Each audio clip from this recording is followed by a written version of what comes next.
দেখতে পাচ্ছেন election commission কি করছে। সবাই যারা বাইরে আছেন, যারা পড়াশুনো করতে গেছেন, যারা কাজ করতে গেছেন, যারা পরিযায়ী শ্রমিক আছেন, যারা ছাত্র আছেন, যারা যুব আছেন, যারা গ্রামবাসী আছেন, যারা শহরে থাকেন, যারা নগরে থাকেন, যারা প্রান্তরে থাকেন, সবাই মনে রাখবেন আপনার ভোটার লিস্টের নাম আছে বলে ছেড়ে দেবেন না। লাস্ট দিন পর্যন্ত দেখবেন এই ভোটার লিস্টে যেন আপনার নাম থাকে, তা নাহলে আপনার অস্তিত্ব কেড়ে নিয়ে ডিটেনশন ক্যাম্পে রেখে দেওয়ার চেষ্টা করবে।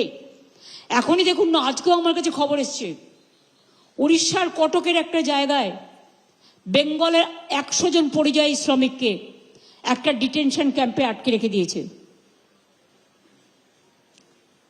এবং বালেশ্বরেও প্রায় 17 জন শ্রমিককে থানায় ধরে নিয়ে যাওয়া হয়েছে। গতকালও আপনাদের আমি বলেছিলাম, তারপরে ছাড়িয়ে নিয়ে আসা হয়েছে, তাদের সব ডকুমেন্ট আছে। এবং আজকেও আমি চিফ সেক্রেটারিকে দায়িত্ব দিয়েছি কথা বলে এটাকে শর্ট আউট করার। কিন্তু প্রতিদিন কেন বাংলায় কথা বলে কি অপরাধ? তাহলে অন্য ভাষায় কথা বলাও অপরাধ? আমাদের ভারতবর্ষ মানেটা কি? পাঞ্জাব ও সিন্ধু, গুজরাট ও মারাঠা, দ্রাবিড়, উৎকল, বঙ্গ, সারা দেশকে নিয়ে থাকবে।